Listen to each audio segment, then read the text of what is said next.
Welcome back to the Lanterne Rouge YouTube channel with Benji Naesen. This is the Movistar men's team preview for 2021. It's my birthday. I'm excited. It's Saturday at about 9:40 p.m. and I've dragged Benji out of bed to do this preview, which a lot of people are very excited about.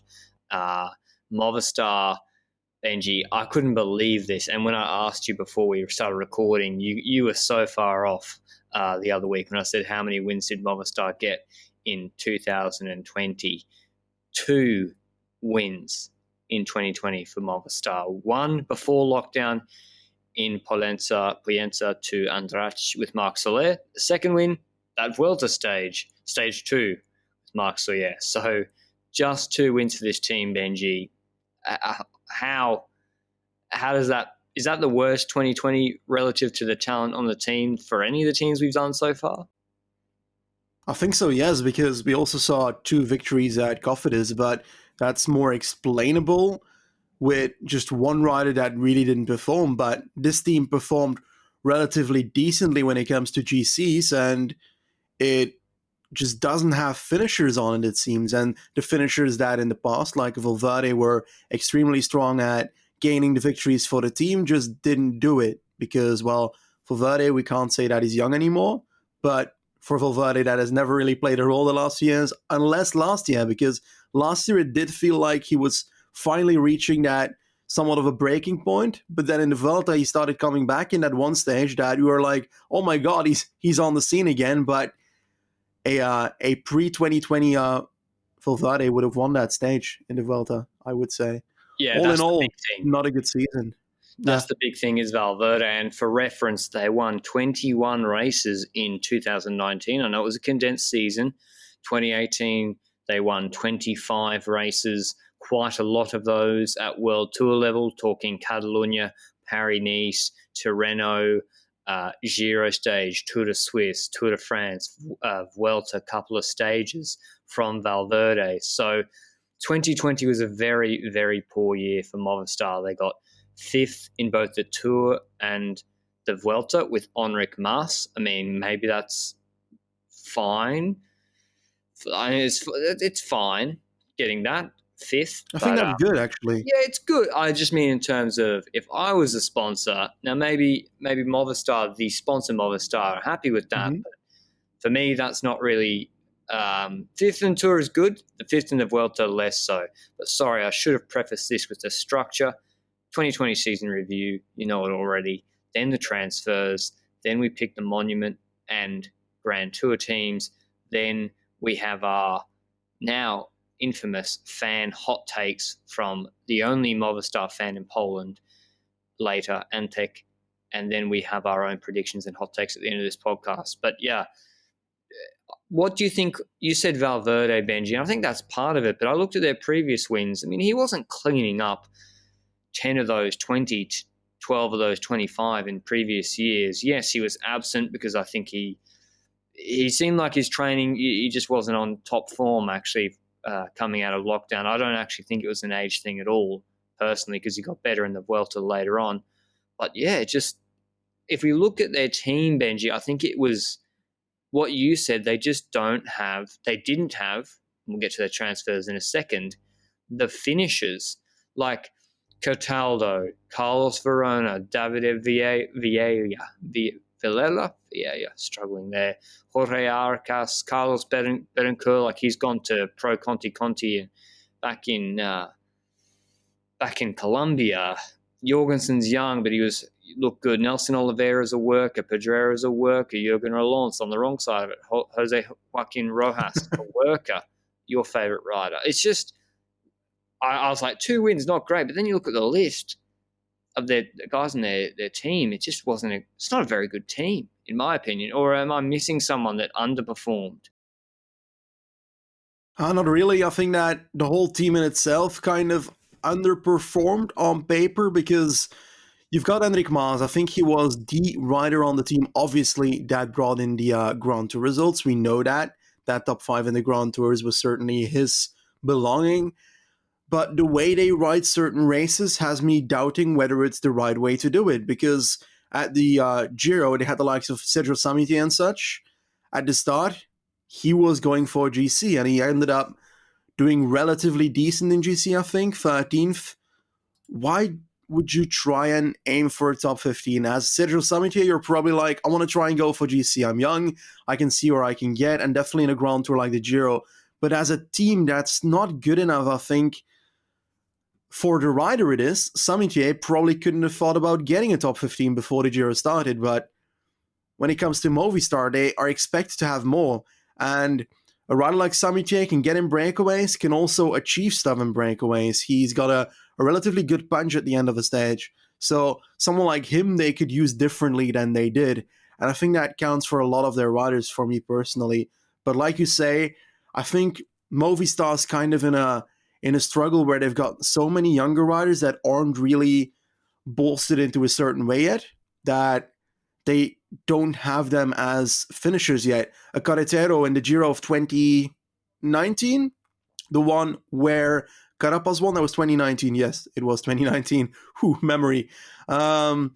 We had him be one of the best domestiques for Carapaz and Landa, together with Pedrero in that Giro, and they were strong. They were hella strong, and Carretero was relatively strong at the Giro as well, but he could not finish it off, and he always came relatively close when he was in the breakaway. So, yeah, I think one of the riders that we saw in the Giro as well was Einer Rubio that started showing up, the guy that had Thomas de Gent on his, well, the other way around. That was on the wheel of Thomas de Gent for a long time, and then Thomas was like, no, and dropped back. So, yeah, I think they've got a lot of talent. I think they've got a lot of youngsters that could do well in the future, but that haven't brought out their wings yet and haven't flown into victory mode as yet. So, yeah, I don't know. I feel like that's kind of the struggle they're in. Well, I think the big guy, Enric Mas, second in the Vuelta in 2018, maybe not the strongest Vuelta. He's got 4 pro wins. He hasn't won. I mean, they're all at World Tour level. Well, 2 of them are in Guangxi. He hasn't won in Europe since that Vuelta stage 20 in 2018, and he's now gone from 24 to 26 years old in that period of time. So he's just he's like the Spanish version of Rigoberto. Yeah, Kelderman or Rigoberto Urán. Rigoberto Urán would be that would be like his upside in my view. I don't see him winning a Grand Tour. He's not a guy that's going to win a lot of races. He's never the best climber, even in the Vuelta, and he's never the best TT rider, and he's never got really good punch. He's just kind of solid, which is fine. But, yeah, I feel like, especially in the Vuelta, as I said, 5th in the Tour de France is good, but the 5th in the Vuelta, it just seems like he's not pushed to that next level. You think about all the team support that Mas had in the Vuelta, and that Soler there, Valverde is still good. Like, I'll tell you what, Education First would have been very happy if they'd had Valverde there to help Carthy alongside Woods. All Carthy had was Mike Woods, pretty much, in the mountains, and he wasn't there for too long.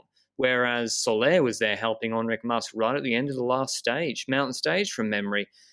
And yet the talent rose to the top. Hugh Carthy coming 3rd and Dan Martin coming 4th and Mas just missing out coming 5th. And I think for a rider to be really progressing and what Movistar would have wanted to see from him would be minimum podium.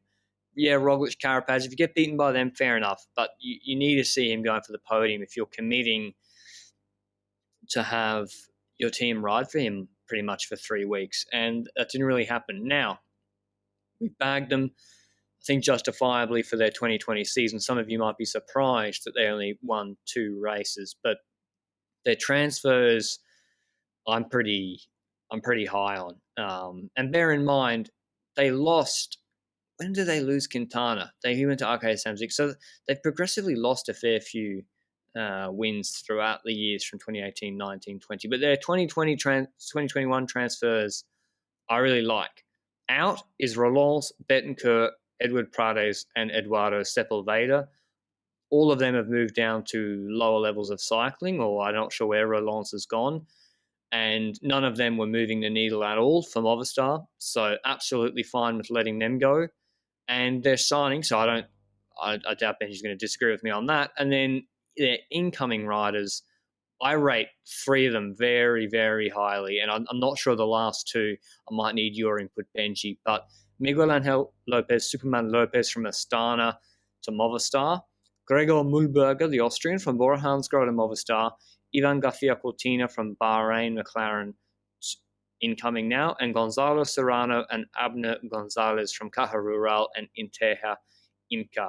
So let's start with the difficult ones, Benji. Those 2 guys coming up from Conti and Pro Conti. Do you have a read on them? Are they talented guys? Are they punchers, climbers, sprinters?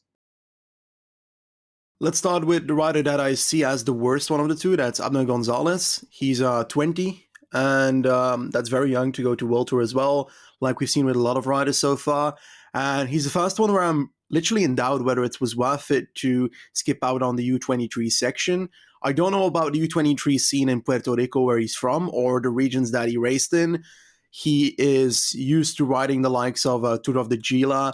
He's also got Tour de Beauce and Tour de Guadeloupe. And that last one is where he's got his better results, I would personally think.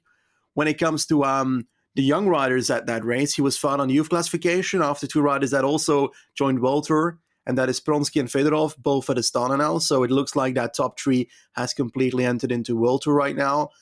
But quite genuinely, his time trial seems decent, but if you get second in the Caribbean Championships ITT, you get second behind Caden Hopkins.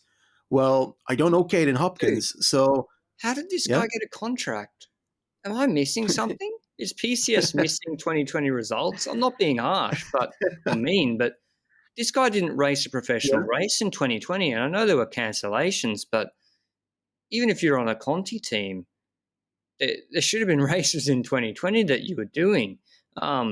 Maybe he had to just batten down the hatches in Puerto Rico, but wow, to be on a Conti team that I must confess I've never heard of, to be racing in largely the Puerto Rican and Caribbean and American scene, and not the big. He's not done well at the big races, like doing well at Utah and some of the other ones is quite good. He's not been doing that well there either.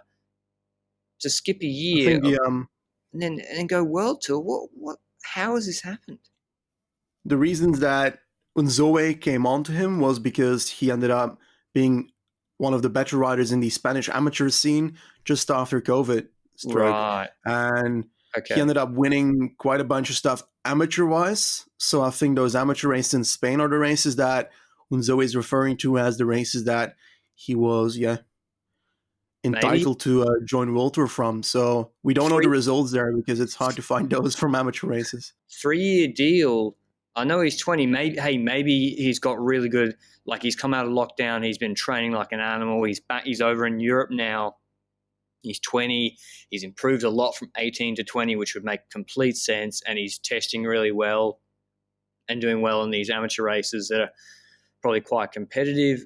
And it's a really good signing. But yeah, I don't really. There's other riders I would have signed. But on the flip side, Benji, Gonzalo Serrano, he won a 2 Pro stage in 2020. He won stage 2 of Vuelta Andalucia, which is that are quite a good start list. I think he's a fantastic signing. He must have been one of Caja Rural's best riders, right? Yes. When it comes to Caja Rural, I think they've got a bunch of riders that are like on a similar level, the likes of Lastra, Aular, Aberasturi. They're all in different categories. Serrano was one of the better ones as well. And they're all kind of on the limit of not being good enough for World Tour. And some slip through and some do not slip through. And I think Serrano moved the needle by winning that Andalusia stage, getting good results at Matiotti and so forth. I think he's a good addition to the team, both as a domestique and in smaller races or breakaway stages, stuff like that. Because, I think he can do well at Movistar. I generally think it's a good transfer. I mean, the last Caja Rural rider I remember coming on, they usually bring one on each year in Movistar. I think Luis Mas and Sebastian Moore, but before that it was Jaime Rasson who got popped and got a 4-year ban, I think so. But yeah, Gonzalo Serrano he looks really solid. So I think he's a great little signing for them. And if they throw him at enough Spanish and Portuguese races at sort of 1 Pro, 2 Pro, and just 1 level. I would expect him to pick up a win or two. Now the big signings are, first off, Gregor Mühlberger. I got to admit that was one of the most surprised I've been for a signing. And I know they brought in a couple of Jorgensen's American, and then Norsgaard, the Danish, two big boys, and now they've brought in an Austrian into Movistar, Mühlberger, who we both think. I think he's very underrated, Benji. I think he's better than Patrick Conrad, and at Bora, and I think that's just a magic signing from them. Yeah, I think so as well, and he's really good at different kind of stuff all the same. He's pretty all-round. He was one of the best domestiques in the Tour de France of 2019, in my opinion, in the last week. He was very good for Buchmann there, just like the plus was for Kruijswijk. Those two were like the key people that rode up the... what was the one climb they did in the second last stage? Val Thorens, yes. No, the stage that Vincenzo Nibali won? Yeah, Val Thorens was Nibali, and then... Iseran, he was there with De Plus. Yeah, correct. The only correct as well. Yes, and Mühlberger is also, despite also being a great climber, he can also do cobble stuff. And that's what I find curious as well. I think that I recall some interview where he said he also wanted to do cobble races, and that's why he also joined Movistar. But I can't find the article anymore, so I can't tell you if I just made that up in my mind in the last couple of weeks or if it's actually something that happened. But I believe that if you put him in the team together with one of the next transfers we'll talk about, Garcia Cortina, you can have a pretty cool team for those cobble races, but also for the hill stages, because Mühlberger can do really well there as well. So yeah, the guy can ride everything except for time trials. Or time trials as well, I don't know. He won stage 6 in the Big Bang Tour in 2018 ahead of Wellen, Stibar, Van Baarle, Schachmann, and Van Avermaet. Not a mountainous stage at all. If you just had in your mind that he's some sort of mountain domestique, this is a 45k an hour average stage. Maybe it had cobbles too, and he broke away from Wellens and Stibar and Van Baarle. So very versatile. I remember at the Sibiu Tour, coming out of lockdown, one of the first races in Romania, one of my favourite races. That's where Bernal went ham on the Transfagarasan climb, one of the most beautiful climbs in the world, back in 2018 or 2017 maybe. Mühlberger and Conrad went there, and Conrad was supposed to be the GC leader. Bora were obviously overpowered, but then there was a TT, Mountain TT, and Mühlberger smashed Conrad. And then I think Mühlberger set on another mountain stage, Mühlberger set up an attack for Conrad. Conrad attacked, was going full, and then Mühlberger caught back up to him, kind of like what Plapp and Port were doing, but it was even more impressive from Mühlberger. And then I think he took the stage when they rode in together. So not the biggest race, but I think he's one of those riders, Benji, who you forget how good he is because they just don't get a lot of leadership opportunities themselves, and they're also often riding for riders who are not the best GC leaders. Like when Richie Porte was sacrificing himself for Froome, the world noticed, right? Same with All the Sky, same with Landa, they notice. But if you're doing it for Buchmann, sometimes if you're De Plus doing it for Kruijswijk, maybe not everyone notices every little thing you do. Same with even Jan Polence earlier in the Tour de France last year for Pogacar. So, yeah, I think he's incredibly solid. Whatever they choose to do with him, I think if it's they haven't even, in this article, Benji, they haven't even mentioned what Mühlberger will do. I was reading a cycling news article from where they interviewed Nzue with their program. We'll get to their program shortly, but like I was just saying about him being underrated, Mühlberger, they don't even mention his targets. When it's like, I think he could be as good as Enric Mas. Honestly, is that crazy? Do you think Enric Mas is clearly more talented than Mühlberger as an all-round GC rider? I think that Mas is more talented, honestly. That is my take on that. And I think that Mühlberger also said he wanted to focus on 1 week races, if I'm reading this correctly. Dauphiné and Zulia, those 1 week mountainous parcours is something he wants to get experience in and wants to be better at, but also the toughest one-day races. So that's curious. And he's going to try to help the leaders as much as he can in the Grand Tours. So it seems like he's domestic in Grand Tours. Will have opportunities outside of that. Yep. But anyway, I'm very, very high on him. That's one of my signings of the year. Obviously, I'm not sure what they're paying him, so that factors in. If they're overpaying or not, then it's not as good a signing. But Mühlberger, I think, is very, very good. Second big signing before we get to the marquee signing is Ivan Garcia Cortina. This makes a little bit more sense. Spanish rider. They're trying to build out their cobbled squad, which we'll get to when we pick their cobbled team for the cobbles. But Garcia Cortina won Paris-Nice stage last year. They've poached him from Bahrain, McLaren. He's 25 years old. Mühlberger is 26. They're going to slot him right into the classics as presumably their leader. Again, I think it's a great signing, Benji. I think so as well. I think you had a good mind on what races he would ride, right? I remember you mentioned that a few days ago. Well, he's doing E3 Harelbeke, whatever it's called now, Saxo Bank Classic, Flanders, Roubaix, and Wevelgem. I don't see Omloop on his list to do, but then he probably won't do. He won't be doing Paris-Nice like he did last year, which is a bit strange, right? So they had him not doing Omloop last year either because they had him doing Paris-Nice, and yeah, he didn't do it. So a little bit. I mean, it makes sense if Byron McLaren weren't putting him in the races he thinks he's best at. But yeah, I think he's got 2 pro wins now, and I think he's going to be up there. He didn't look good in Wevelgem and Bink Bank Tour after lockdown, I must admit. I was a little bit disappointed. I thought he was going to really progress. His best was an 8th in a Bink Bank Tour stage, but that was like a minute back from the leaders. So do I think he'll win Flanders or Roubaix? No. But have Movistar shored up their weakest? Are they trying to shore up their weakest part of their team? Yes, and we'll get to them in a second. And Benji and I are going to have beef about who's going to be their leader on some of those cobbled races. But now the big signing, the man who said, what did he call them? I don't know. He said Movistar was stupid or dogs or whatever. I can't remember back when he called them idiots, but I'm not sure about that. He called them, yes, idiots, I think. This is back in 2019 Vuelta when Movistar pulled in the crosswinds after Roglic and co crashed and Lopez and Roglic were caught behind. Lopez back on Astana then. Miguel Angel Superman Lopez moving from Astana to Movistar just because if there's not enough drama, Benji, with Soler looking for more leadership, Paris-Nice winner, GC winner, Valverde, the old man on his way out looking for more W's, one of my favourite riders. Enric Mas trying to be their GC leader, all-round GC guy. They had the Colombian talent Quintana in, the Colombian Spanish dynamic. I'm not sure it was working too much, and that's not just me intimating that. People have said that from both camps. They bring in Superman Lopez, another Colombian.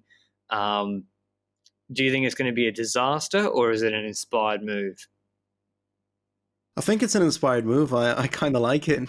I don't know why. It's like joining the enemy from the past to try and take down the ultimate enemy that they had. And I think it's a combination of riders that are not per se really opportunists of winning a Grand Tour because Lopez doesn't have the time trial for it. Mas has some kind of time trial, but it's not good enough to compete with the likes of Roglic and Pogacar at the moment. And they're not as good as the climbers as those 2 riders, but that doesn't mean you can't win a GC or something. It's just that Lopez is the kind of rider that is extremely good at certain points, but then on some other stage, he's got so much bad luck, or he's got a flat tire on the last climb. I recall that in the Giro of 2019, a last climb where he had a flat tire and he lost 3 minutes for GC, and then the one stage where he had to punch the person at the side of the road because he made him crash. All that stuff. Then he crashed in that mud section in the Vuelta stage 20 of 2019 as well. So yeah, the man doesn't have much luck, and I think hopefully that changes for him while joining a different team. I think he's one of the better climbers out there at this very moment, and we also said that about Landa at Bahrain, but they're missing something. And with Landa it's at time trial, with Lopez it's at time trial as well. I still don't understand what Lopez did wrong in that mountain time trial in the Tour, because his Algarve time trial was flatter, and I think he got a top 3 there. And then on that second last time trial at the Tour de France, well, he got slaughtered to bits. So something went wrong there. The man lost, well, I think he was on the podium before that time trial, and then he dropped to 7th or something. So he was insane. He was third, quite a bit ahead of Port, and it was like 3-1 or 2-1 that Port was going to overtake him on GC. Lopez lost 6 minutes to Pogacar. He came after, who did he come after? Ben Hermans, Maxime Chevalier. He came after riders who probably weren't even trying that hard. Like Quintana beat him in the TT, and Quintana wasn't even up there on GC. Healthy. Like, just that Quintana was like 17th, an hour back, and Quintana beat Lopez, who was battling for the podium. So something went very, very wrong for him to come 45th in that TT. And another problem, Benji, is if there's a crosswind split, if there's a move on a rolly stage, you can bet your bottom dollar Lopez is going to get on the wrong side of that split. He just has a knack for it. Same kind of, sometimes Port had that. He had that in the Tour as well. And yeah, kind of like George Bennett. Yep, and just bad luck. I think you might have already mentioned that the crash in the Giro stage 1, ITT. I think he's changing his hand position going into a corner, hits a bump, hurts himself really badly. So he just recovered from that crash, and he tested positive for COVID relatively recently. Last I read about 10 days ago, he was quarantining. So I don't know how symptomatic he is. And also the crash of the Tour in stage 1. Yep. Yeah, exactly. That famous the crash when Jumbo-Visma were trying to neutralize the race, and Astana tried to attack on the descent, and he was lucky actually not to be more seriously hurt. I watched that crash back again the other day from a different angle. He's on a 1-year deal, Benji. Is this kind of like who's the wide receiver that New England signed for 1 year? Darrell, was it Revis? I think. Are you asking me? Yeah, I'm asking myself. Trying to remind myself. They signed Revis, I think, for not a wide receiver, cornerback, for 1 year on like 16 mil or something, and they're like, "We'll just try and get the most out of you, see how you go, and we might extend you, we might not." And they didn't. I think it was older. I think Movistar is just going to be like, yeah, if you get the race results, we'll extend you, and your market value will be back where it should be. And if you don't, well, then we can just sign you maybe for less. But he's 26. There was talk that he's like already peaked. I think that's completely wrong, that he's already peaked and he's like already on the decline. I don't agree at all. I think you look at Col de la Loze stage, on his day, still absolutely world-class on a hard climb up to altitude. But yeah, they're sending him to the Tour, Benji, with Enric Mas. But what do you think? What do you think Movistar want to do with Lopez signing him? Is it to be a GC leader? Is it to be a co-threat with Mas at the Tour? Is it to be a domestique for Mas? Is it to go stage hunting and Mas can look after himself? Which is maybe what I would do. It's for a certain GC leader together with Mas at the Tour. And I look at it in the same way that a lot of the other transfers from other teams happen. They are all trying to build a stronger lead in their team, multiple co-leaders, so they can keep on attacking teams like Jumbo controlling the race. And I think that's their attempt to try and have more offense, to try and beat down that team quality of Jumbo. But I don't think you're going to do it with Lopez and Mas, because the climbers on Jumbo are better. Cuz is better, I think, in my opinion. And I think Cuz is more consistently better than Lopez, I'd say, because Lopez on Loz was the best climber in the world that day, in my opinion. And I think that the problem with Lopez, again, is that he's not consistent in that. And Cuz neither. He also had very bad days. So it's kind of meh. But I think that if you look at Jumbo, they've got so much quality that it's going to be really hard for a team like Movistar to beat down that quality. But if every single other team does that as well, and they've all got multiple leaders and they all can attack on Jumbo like that, then Jumbo is going to have more trouble with all these other teams having multiple leaders. So in some way, it's likely going to help. But they're sending him to the Tour de France, and we know his time trial at the Tour de France this year was horrible. We know that there's a lot of time trial kilometers. Yeah, I don't know. Send him to the Giro, man. Come on. Lopez. Huge mountains. Perfect. Giro.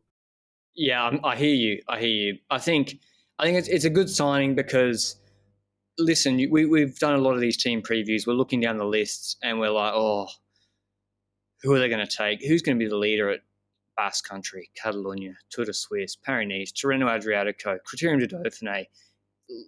Cycling is not just about having one good leader for the Tour de France, and it's pretty impressive in my view that they've signed a rider who they can send to a race like Tour de Suisse or Tirreno or Catalonia, maybe not Catalonia, etc., and be a proper GC contender. And you'd be like, he might get on the podium here, depending on how strong the field is. And also, he's top 5 material at the Tour de France, and he was in third for a very, very long time. So it just adds more depth in that sense, not just the co-leader aspect. So I think overall, we have to say, I think they're fantastic signings from Movistar. Don't know the financials at all, but they're 3 riders and Serrano too, that I would have picked up too if I was them. Particularly Mühlberger is a nice out of the box one. But going on to their Cobbled Team, Benji, something probably their biggest improvement on paper, in my view, for 2021 is this Cobbled Team. Who's down? Norsgaard, the big Dane, TT guy, Nelson Oliveira, Ivan Jorgensen, Cortina, Jorgensen, yep, obviously. Imanol, Jacobs. Yep, Erviti as well, maybe. But I think this is where our disagreement is, Benji, and maybe we can talk about their Milano Sanremo team as well.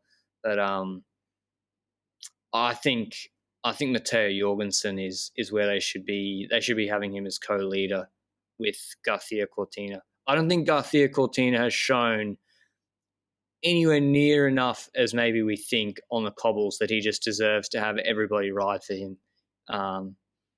Like 8th at Bink Bank in a stage, okay, fine, great, and a nice Paris-Nice stage. But Jorgensen's 21, came 17th in Milano Sanremo in that big second group with no help. 24th in Kerner. I think he's really talented, and I think they should be really trying to progress him as a leader too.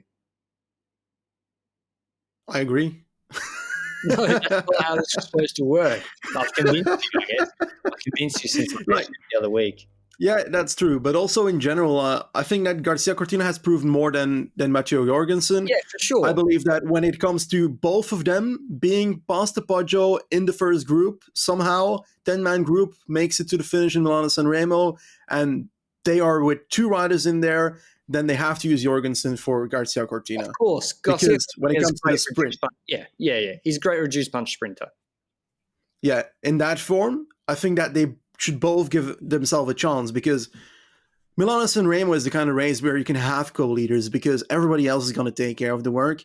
Movistar won't be the team that needs to take care of the work there. You know that Wout van Aert is going to try and set up his launch, that Alaphilippe is going to try and set up his launch, that Van der Poel is going to try and win the race as well, that Sagan is going to try and win the race, and all those riders are going to take off everything. And if you can leech onto their wheel with both those 2 riders, just YOLO for themselves, and then after the Poggio, look at the race situation and see where you can get, then I think you can have both as co-leaders at the start of that race. But I think there's other stuff as well that you can do. I think you can use the likes of a Mühlberger to try and spice things up by attacking on the Poggio, because Mühlberger is good at hill races. I think that's going to be his main focus. Ardennes, I believe he can top 5 LBL, Gregor Mühlberger. And yeah, perhaps that's a hot take already, but I believe in it. He only DNF'd in it so far, I think, but very, very spicy. I mean, Jesus, DNF, 63rd, 103rd. I believe. Maybe he was riding for Schachmann in the last couple of years, but yeah, I agree with you. Milano Sanremo, if we're moving on to their team there, Milano Sanremo, I would have, as you said, Garcia Cortina, if it comes down to reduced bunch sprint, has to be the guy, but Jorgensen should try and ride his own race. And if it does come down to it where they need someone to say Sagan's off the back, for some reason, or Alaphilippe or Alpine, whatever, who knows? Like, Chilek won this race. Come on, like in 2013. Who knows what can happen? And Jorgensen's there with Garcia Cortina. Sure, you put the big guy on the front and say, hey, pull, keep those guys behind. But I think, I'm really keen to see what Jorgensen can do in those races this year, and even stage hunting in races like Provence or whatever else he's doing. But going on to their Ardennes team, Benji, got Soler doing the Giro. So I think he might be on a very different program this year, because he normally did Paris-Nice, I think. Might still be doing Paris-Nice. But who would you have in as their Ardennes leader? You mentioned Mühlberger. Valverde, it still has to be Valverde for me. Yeah, you're right. You're right. I forgot about him. Excuse me? I forgot about Valverde. Mate, he's the spectre that is always learning. Because, you're right. I remember so many times, and it's been said for so many years, maybe they'll ride for someone else in the Ardennes. And then it gets down to it, and it's just Valverde left, and an attack goes, and the young guy who maybe was going to be good in the Ardennes literally can't follow the attack, and it's just Valverde following, like Schachmann and co. But do you think Valverde has any chance at a Flesh Benji now against Alaphilippe, Hirschi, Woods, Cosnefroy? Nope. I don't believe in Flesh anymore, and I think that Alaphilippe and Hirschi are going to take the throne on that in the next couple of years. I also feel like when it comes to Liège-Bastogne-Liège, it's become very hard for him knowing the new parkour with the finish in Liège, because on the Côte d'Or, it was possible there. But I don't see it happening in Liège, because you obviously got the hill before that, but Valverde has not shown in the last year that he's going to drop everybody on the hill beforehand for me. So, I think we're going to have a hard time for Valverde to take those races home, I'm afraid. I just don't see it happening anymore. While I do support it, I just don't see it happening. I think his focus is going to lie mainly on the Olympics, like we mentioned at the start, or did we mention it? Not yet. Not yet, right? But I think he'll top 10 all of them. But I agree. Like, back in the day, in a reduced bunch at Amstel, what was the one that Kwiatkowski won, Benji? It was a big group at Amstel Gold, and maybe it was like 2014 or 2013, and like Valverde was still really competitive in that sprint. I think it was, I don't know. Yeah, but 2013 is a good example in Amstel Gold race. Kreuziger won, fine, but he broke away. 2015, actually. But in 2013, Valverde still wins that bunch kick. He beats Garance Kwiatkowski, Gilbert in that bunch kick. 2015 Amstel Gold race, same thing. He comes second again, but he's beating Michael Matthews, Rui Costa, Greg Van Avermaet, Alaphilippe in that sprint. Yes, he loses Kwiatkowski, but Kwiatkowski is goated. So I don't think he has that kick anymore, where he can literally come top two in a group of 20 with like the Greg Van Avermaets and Michael Matthews of the world. I don't think he has that punch anymore. And what's a good example of that, Benji? I think the Vuelta, there's a couple of Vuelta stages, or remember the stage with Mike Woods when they're on that break? It was this group of them. And I think back in the day, Valverde would have just torched those guys. And he didn't. He looked like he was sort of on their level or equal. Maybe they played it really well. But yeah, Ardennes, they'll be consistent with Valverde, but I don't think he's on the level of the young guys anymore in terms of punch. Big question. Yep. He announced his retirement at the end of the year again. He's not. Do you believe he's going to do it or not? No. Okay, he's not retiring. I believe he will only retire if it's a full season without too many cancellations. If there's a little bit of cancellation, he's already going to be doubting it, because it won't be a wonderful year to move out of the sport, I would say. And let's be honest, he's got 9 years left if you look at Davide Rebellin, who's still rocking it on in Conti level. So, I mean, if I was Movistar, I wouldn't want him to retire. Like, who else are they going to... No, it's not like he's... I'd get it right if he's blocking the way for a young guy. Like, who is the young Maury van Savenant, right? Say they had him on this team, the Quick-Step young guy in the Ardennes, and the way they structured, and Valverde was like this dominating character, which I don't think he is, by the way, who was like, no, screw your goals. We're running for me 100%. I think Valverde is the type of guy who's like, I'm not going to really ride for you too much, but you do you. I don't expect you to do too much for me either, at least the last couple of years. And they don't have a Van Savenant that I can see who can really fill that gap in the Ardennes. So until that person turns up, then top 10s in every one of those races and maybe better is a very good return from Valverde. But yeah, I don't think he's retiring. Moving on to their Giro team.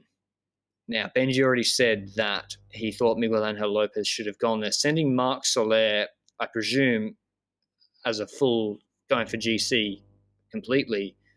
Is that what you would have done, Benji, or what team would you have sent? Lopez as leader and Soler not as leader.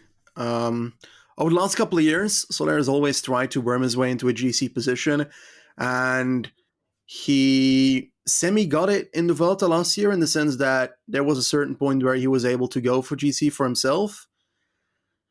But I don't know. He ended up in the GC domestique role again after a few stages. So I think that lowest IQ racer on just about for his talent. Like, case in point, it's like, case in point is the Vuelta when he tried to bridge across, and it might have been Erviti who bridged him across, and they bridged across, then sat on the back of the breakaway, which they'd caught and made the move from a 30K. And then there was the split with Sunweb and maybe a couple of other guys on this short 600-meter climb, and Soler and Co. just sat at the back, and then they missed the split. So it was all a waste of time.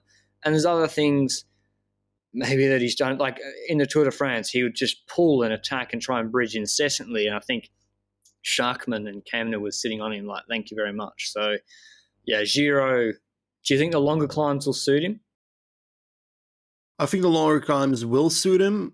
I think the problem with Soler is, like you say, that he's made such weird decisions in races that he's done. He often looks like he thinks he's Contador for like a minute or two, and then he just blows up, and then he's like, oh fuck, I'm not Contador. Oh bad. And then he drops back. So I think that happened on that one Tour de France stage that Hirschi ended up winning in the end. So yeah, in the end, what a rider, but not a GC leader for me. And perhaps he can prove it himself otherwise. But there's so many riders going to the Giro on paper that I don't see him getting a top 5. I don't see him. Top 10 is going to be max what he can get, I think, at this Giro. And is that worth it for Movistar or top 10 in the Grand Tour? No. And definitely not if you've got the likes of Lopez and Mas. Then you got to send one of those two to the Giro. Definitely if Lopez is just better at the Giro on paper. Yeah, can't wrap my head around it. I think Soler is actually not. I don't think he's good on those longer climbs. You look at the races he has done well at, medium mountain stages, or Catalunya, or the Paris-Nice, where he wasn't the best climber. Even at Paris-Nice, he was a sort of a medium mountain stage where he broke away from Simon Yates and beat him on GC when he won Paris-Nice GC in 2018. I think, yeah, I agree completely. Miguel Angel Lopez, Giro suits him down to a T, a bit more altitude, I think. Parkour is still not released. We're nearly in February. But I don't know who they'll send around. Soler, Carretero, Arcas, who else? I don't know. They haven't said where they're sending Mühlberger. Now, if they send Mühlberger as just a domestique for Soler, I don't think they will to Giro. But if they do, that's not very... it's not what I would do. I'd probably send Carlos Verona, Samitier maybe, Vieira. But, yeah, I mean, maybe he's earned... I guess he's earned it, Benji. He's been working for Quintana, Valverde, and Mas for many years, even after winning Paris GC. So maybe he's just like, give me a Grand Tour, and it's not the Vuelta because Valverde is going to go there. Give me the Giro, and because I don't deserve the Tour leadership, and that's just the gift they've given him. So I don't fault it on a human resources management level, at least. Tour de France squad. They're sending Lopez and Mas. I would have sent Soler, Jorgensen, Garcia Cortina, and who's the other lad? Enric Mas. I nearly forgot him. Because I think it does quite suit Soler, some of these stages. There's some of these medium mountain stages masquerading as their hard mountain stages, which I don't think they are. And I'd send Mühlberger as well and just see maybe Mühlberger could get a top 10 too if he does well in the TT, which I think he would. So, yeah, that's the team, the nucleus I would have sent. Who would you have sent, Benji? I think indeed Mas is the rider you sent to the Tour de France, knowing that he's a GC rider you have on the team that has the time trial capability. He's not a god at time trial, we know that, but he's had decent TTs in his life, and he's better at time trial than the likes of Lopez. That double combination of Lopez and your boy Mas could play well. I'm getting attacked by a fly. But all in all, I think that... How would it work? How does it work? So I think that you've got... Motor Britannia, okay. How are they going to go there? Like, how do you think they're going to use? It's hard because in those earlier stages you don't really have the possibility of using the likes of Lopez, but the moment that the real mountain stages start, that's where it happens, and you don't have many mountain stages. We've spoken about it so much, but that Andorra stage, you can use on that mountain stage, you can try and put some pressure on other people, but the problem is if Jumbo is as good as they were in 2020, then you can't attack with the likes of Lopez, and you can't attack with the likes of Mas. You're kind of just in follow mode, so I think it's the only option they have, just trying, and that's the only thing they can really do, because like, let's say Lopez does a Giro and also rides a Tour de France, which is not happening, but should be happening. Then Lopez has already done a Grand Tour. Then Lopez can fall into a co-leader / super domestique if necessary role during the Tour de France. And I think that will help him more than having a rider like Carretero be one of the better domestiques for Mas. Soler, after his Giro, I think he only does the Vuelta, but yeah, it's probably a good idea to send Soler to the Vuelta, but all in all, in the Tour de France, if you want to go for something with Mas, you're going to need the best team you can get. And if you spend Soler also in the Giro, then it's going to be tough to form a really strong base around Enric Mas. So I think Mas is going to end in a similar situation that he did in 2020, where he's in follow mode throughout most of the Grand Tour, and his race is going to be decided by the other teams in the race and not by the team that he's in, which often leads to the results you don't want to have, which on paper, top 5 in the Tour de France was good for him. They won the team's classification, so maybe they... I think that's exactly what they're setting themselves up for. Mühlberger, Lopez, Mas, they're probably all going to be top 10 or top 12. And like they're probably going to win the team's classification again. But they're not really going to knock on the door for like actually competing in GC. Really, I mean, it'll be the illusion that they are. But I really like when teams also send a stage-winning option or say, listen, Enric, doesn't matter if you're following Micah or Mühlberger or Kuss or Lopez. Just follow them, and we'll go stage hunt with one of the other talented guys in the medium mountains, and we'll also, who by the way can also link up with you if you attack, and also send a reduced bunch sprinter like Garcia Cortina. But I don't think they're going to do that. Maybe they will send Ana Rubio and breaks maybe in the Andorra stage. I'm not sure. Vuelta, the team picks itself. I'll tell you now. Erviti, Valverde, Soler, Mas, Lopez. So all 4 of the big guns are going to the Vuelta. I think they have to send Garcia Cortina as well, Benji, don't they? Like, surely he would have... Yeah, some of the, like, just so you have all the big names in one team at the same race, but also, like, the finishes really suit him. Yeah, the finishes do suit him, and, like, we know that the Vuelta is often the hilly finishes, the small punchy finishes, and Garcia can clear that up, Garcia Cortina, and I also think that outside of the opportunities he gets in those stages, he can be a pretty good domestique as well. If in the other stage he can try and help out the team as well. So I don't think his strengths only limit himself to being a finisher on those hill stages. I think he can also really be surrounding help for the GC leader that is in question there. Because with 4 riders at the start, going for GC, then likely it's going to fall onto the shoulders of Maz again, I would say. Lopez perhaps as well. So those two riders. And if you go there with those two riders already having done the Tour de France, I'm really curious if they can both do the double. Because the double is often hard. That's what, is in the concept of the fact that people that are young and are young GC riders don't necessarily go for double Grand Tours after each other yet. And now they're sending their two best GC riders to the double that is the most dangerous one in the season, I think, next to the Giro Tour combination, which is the Tour Vuelta. And if you have those two doing Tour Vuelta, Soler doing Giro Vuelta, then I'm really curious to see. Yeah, Valverde Olympics Vuelta. Then I'm curious to see who comes out on top from that four-man team. But my guess would be Enric Mas once again, in all honesty. 5, 6, 7, 8 on GC at the Vuelta Espana could be happening. I hope not. Sometimes I quite like what Movistar do during the race, but just the way they seem to set the team up, I don't really. Yeah, I just don't agree with it sometimes. Now, I would never want to be a youngster, a young GC rider on Movistar, because in other teams you get the opportunity during the Vuelta to try and spread your wings for the first time and try and go for GC for the first time. But with Movistar, you're never going to get that opportunity because, the Tour of Spain, the Vuelta of their own country is obviously mattering a lot for that team. So they're going to send their best guys over there as well. And if they do that, a rider like Juan Diego Alba and Aina Rubio, the riders that were really good at that Giro U23 2-3 years ago, those riders who would have already had an opportunity for GC in other teams are now not having that. We see it with Astana. Harold Tejada is now leader at the Giro. In a team like Movistar, a youngster will not get that opportunity very easily.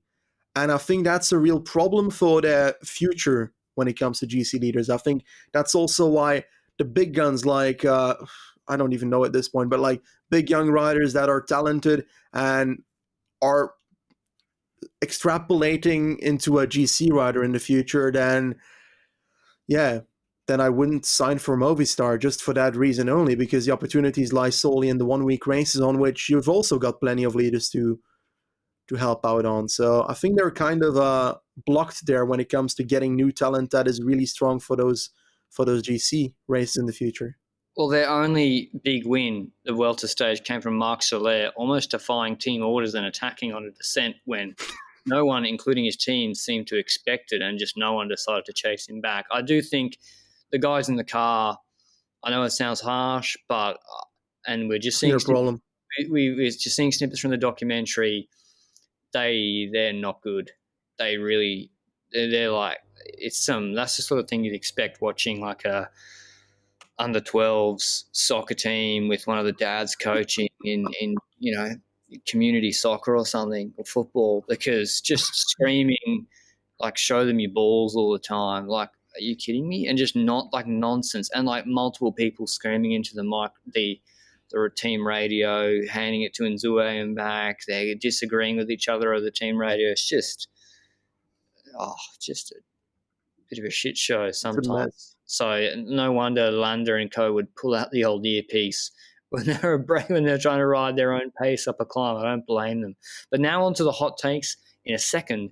But before that, here is Antek, one of the finest young men I know, with his predictions or hot takes as the Movistar Superfan for their 2021 season.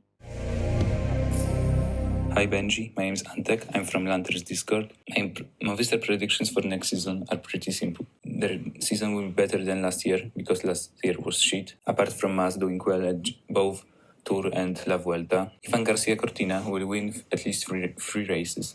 They will have 2 top 5s in GC in Grand Tours, thanks to Mas and their new signing, Superman Angel Lopez. Valverde will win 1 race in his last season of his too long career. To do it, he will have to race every Spanish race there is. And of course, the biggest child with an earring, Marc Soler, will show Movistar tactics at its finest. That's all. Thank you. I hope you enjoyed those hot takes from Antek. Not sure how many of them will actually come to fruition. But, before the hot takes, prediction for wins, Benji. I'm going to put the over-under at 14 wins. 14 wins. So not the 2025 from previous years, but 14. Under. Okay. I don't believe in the finishing quality of their team. And I think they're going to have a lot of like 3rd, 4th, 5th, 6th, 7th, 8th throughout the season. But winning is not really in the nature of this team, I would guess. It is also not going to help that a lot of these Spanish Conti races are being postponed and cancelled already. So I think that's also something I'm trying to factor in, that the races that they could get easy wins, it's not going to happen too easily. So yeah, under for me. Me as well, under probably like 10 or 11, I'd expect. But yeah, like Valenciana's already postponed or suspended. 7. But to me, that says cancelled. You can't just have every race put back in May. No one will turn up. So, yeah, a lot of these races where they'd maybe clean up wins previously, like look at Valverde's Palmares, they're not going to. And then, as you said, the finishing is just not there. Even if they do get in a break, the riders just aren't quite good enough. Like Rubio just got beaten by Ganna in that Giro stage, Semetier, etc. Who else? Carretero, like just not quite good enough to actually, even if they'll get like 4th or something. But yeah, what are our hot takes, Benji? I'm going to put you on the spot first. It can be a negative hot take too. It doesn't have to be a race win. It can be like a negative one. I think I'm going to start with 2 relatively positive ones, and I think they're relatively hot takes, I think. They're also pretty calculated ones. It's going to be you judging again whether it's a hot take or not, but I said it already, top 5 for a hill stage in the Ardennes Mulberger. I believe in that opportunity. That's you mean any of Amstel, Flesch, or Liège? You'll come top 5 in one of them? Yes, likely the last one, I'm guessing. Likely Liège. I see more opportunities in the likes of Liège. Okay. And the second one is something similar. Johan Jacobs is going to top 10 one of the 2 races in the opening weekend. And I completely believe in that opportunity. He got 27th and 34th last year. He got 16th in Wevelgem. I think that Johan Jacobs is one of the riders on Movistar that we're not really focusing on too much. 23 and doing really well on these kind of cobbly races. Gerard is batting 32nd. Always in the group behind the elite. Second in and if he can make that jump, really, I didn't even know that. So back in 2019, very talented rider. Pidcock. Would he ride Paris-Roubaix for the first time this year? Then yes. Yeah. And if that's the case, then fuck it, top 10 in Paris-Roubaix. Oh, now that's a hot take. This is good. We're finally getting some hot takes out of Benji, who he likes to be the mediator, but that's a hot take. Johan Jacobs. Whew. Okay, I'm going with a similar one. Matteo Jorgensen, top 10 in a monument, be that MSR, Flanders, or Roubaix. It's a bit less hot than Benji's. And I think Gregor Mühlberger, my voice just cracked very badly. You wouldn't think it's my birthday. Sounds like I'm turning 12 years old. I think Mühlberger is going to... I think he is going to win a 1-week World Tour race. GC. Okay, good. That's a hot take, but I believe. I believe. I guess the opportunity. It's gonna be tough though. I mean, it's going to be tough, mainly because his team might not let him do it. But I think I don't know what his program is, but yeah, that's my hot take. In the Forts to the Polonia. if he does Catalunya, he could be going pretty well there. Honestly, it depends who turns up. But yeah, I think the problem with Catalunya is there might be like one of like Bernal or Pogacar or Thomas or something. But yeah, that's my competition. Tour of Guangxi counts, by the way. Okay, that makes it a round hour. That's the Movistar preview. I think we were quite positive, actually. The thing I'm most excited about is their Cobbled Team. Honestly, it's I think it's the most talented young Cobbled Team just about on the market with Jacobs, Jorgensen, Garcia, Cortina, and Co. I'm very excited to see how they go. And Norsgaard. But what were you going to say, Benji? Are you not interested in doing a hot take about Abner Gonzalez, like getting a win in 2021? Come on. We have to do it. No, he's not. I'm going to do it otherwise. Imagine if he's like the next Remco and Yunzue just Remco and we just shit on this. But no, my hot take is that guy is Well,